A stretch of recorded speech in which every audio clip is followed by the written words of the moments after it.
Rocket recently rolled out a new chassis design for Brandon Sheppard, but Mark Richards isn't too thrilled with all the comparisons that have been made. Plus, we'll talk issues at Huset's, James McFadden's new engine, and more. Let's go.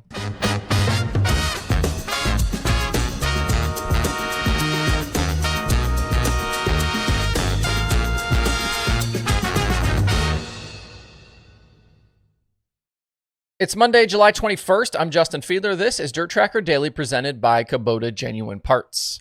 New for 2025, DIRTRACKR is now on Patreon. You can find the show at patreon.com/DIRTRACKR. It's free to sign up there and just another way to keep up with everything dirt racing. If you sign up for the top tier premium membership there, you can get the daily show ad free. That means no platform ads and no ad content from me, just the dirt racing stuff.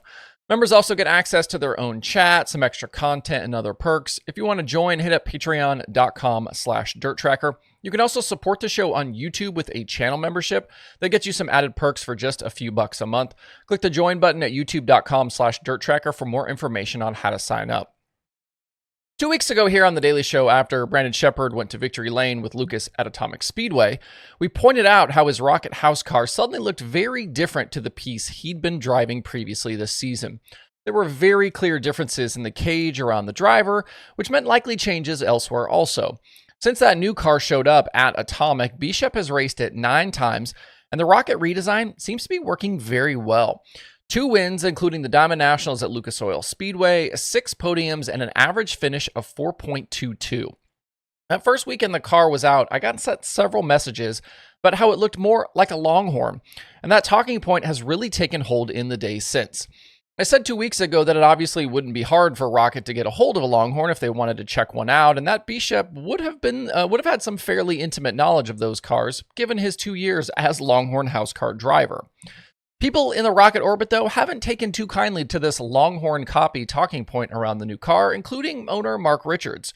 Late last week, when Flow Racing's Kyle McFadden asked Richards about the Longhorn copy stuff, Richards replied, quote, "I don't give an F what they think, and you can write that. We didn't copy Longhorn," unquote. Richards revealed to McFadden that after Sheppard finished 14th at Lernerville for the Firecracker, the team returned home to their West Virginia shop and decided they were just going to build something entirely new. Richards did say they changed some driver safety stuff, which is obvious, but wouldn't really reveal much else. Richards' comments about the car not being a copy were very similar to those I was sent in a message early last week from a very good source. I was told there was, quote, "absolutely nothing copied in the new build from other manufacturers." Whatever is under the bodywork has certainly worked, given the recent rise in performance we've seen from the Rocket One. That hasn't stopped others in the pit area, though, from throwing out some barbs. At Huset's back on Friday, after winning his heat race, Ricky Thornton Jr. stopped to see Flow Racing's Ben Shelton at the scales for an interview, and RTJ said, quote, "This Rocket's pretty good. I mean, this Longhorn's really good." Thornton obviously making reference there to the Longhorn copy stuff, since I doubt he suddenly forgot that he doesn't drive a Rocket chassis. If you want to read Kyle McFadden's full piece on the new Rocket design, which I recommend, I'll put the link below in the description on YouTube. A lot of good stuff in there from both Richards and Sheppard about the new car and how well all of it is going. Coming out of this past Lucas weekend at Huset's, the track there is again under scrutiny for the way it races with late models. Things never really did widen out in the feature on Saturday night, and then things were called early because of a rain shower. The track prep experts were out in full force, and there were again questions about the crowd sizes there. Track prep debates are not something that interests me at all. I don't care, and I think sometimes with these races, you're just not going to get bangers. And every time we have a bad race or not a great race because of track prep, I'm not going to come on the show and talk about it because I just don't care. For whatever reason, the configuration at Huset's just doesn't seem to work well for late models. A smaller, high-banked track I thought would have created great racing, but something is just missing there. In 9 Lucas races going back to 2022, we've only had lead changes in 3 of them, but I don't think it's for lack of effort on the track's part.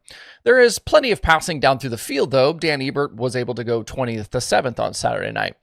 And it makes sense why the crowds there aren't massive. South Dakota just isn't a big late model area. There's a reason why the Marquee Division Weekly at Huset's is 410 sprint cars. The Huset's team, though, deserves a lot of credit for creating an incredible facility and investing heavily in the sport. Todd Quering wants that place to be a big event track, and you can't say he hasn't tried his ass off to make it happen. Big money for sprint cars with the High Bank Nationals, and he continues to bring Lucas back and pay good money there. As for the results, Devin Moran, Jonathan Davenport, Hudson O'Neal getting wins at Huset. The championship order remains the same, and Moran finding some speed meant that the guys behind weren't really able to make up any ground. Alberson still 150 points back, Sheppard 175. Luke is now quiet for a few weeks with the North-South 100 next on the schedule in August. A lot of other racing, though, is going to take center stage here. An interesting change on the sprint car side that I wanted to point out today from this past week. I know a lot of folks noticed this at Eldora. James McFadden and the Tarlton 21 machine swapped over to Toyota power mid-event this past week. They ran the first 2 nights with high limit with their usual Kistler engine under the hood, but then the TRD 410 was bolted in for the 2 World of Outlaws nights for the Kings Royal. Friday night didn't go great for J-Mac out in the C-Main, but the Kings Royal night was a lot better. McFadden went 7-3 in his heat race and ended up 12th in that big show. McFadden obviously very familiar with the Toyota Steam, having run it with Roth Motorsports previously, and I'm assuming that relationship is what led to this opportunity. Tarleton even adding the TRD logo to the nose wing side panels. Crew Chief Drew Warner told me they have no issues with the Kistlers they've been running, but this was just an opportunity to try something new. If they can get their cars into a similar window or ballpark to Buddy Kofoid's cars, they might be pretty good here through the what is really the most lucrative part of the sprint car season. Coming up this week, High Limit is at Lernerville tomorrow. The Outlaws head to Baps on Wednesday, and then it's Williams Grove and Weed Sport over the weekend. Still a lot of stuff to settle after all of the injuries at Eldora. We're still waiting to hear who's going to be in some of these cars, if some of these cars are even going to show up places. And that also includes the KCP 18 with Gio Scelzi. One news item that got lost in the mix last week was the World of Outlaws announcing a return to Lincoln Park Speedway for later this year. The series has added the track on Friday, October 17th, which sets up a 3-race weekend. After Lincoln Park on Friday, the Outlaws will race at LaSalle Speedway on Saturday, then Angel Park Speedway on Sunday. This part of the schedule then sets up the end of the season, with the only thing remaining after Angel Park is a trip west to 81 Speedway in Arrowhead before things culminate at World Finals in early November. You can see the full schedule over at worldofoutlaws.com. That's the show for today. There is a bit of dirt racing happening tonight, so if you want to check out your options, visit the streaming schedule over at DIRTRACKR.com/watch tonight. The page covers all the dirt racing streaming services, has everything you need to know, including what's racing, where, what service, start times where we have them, and links to watch. It's completely free to check that out. You don't have to sign up or log in or anything like that. It's just something we've been doing at DIRTRACKR.com since really almost the beginning. Just a nice place to go see what your options are every day. I hope you guys have a great Monday out there. We'll see you right back here tomorrow.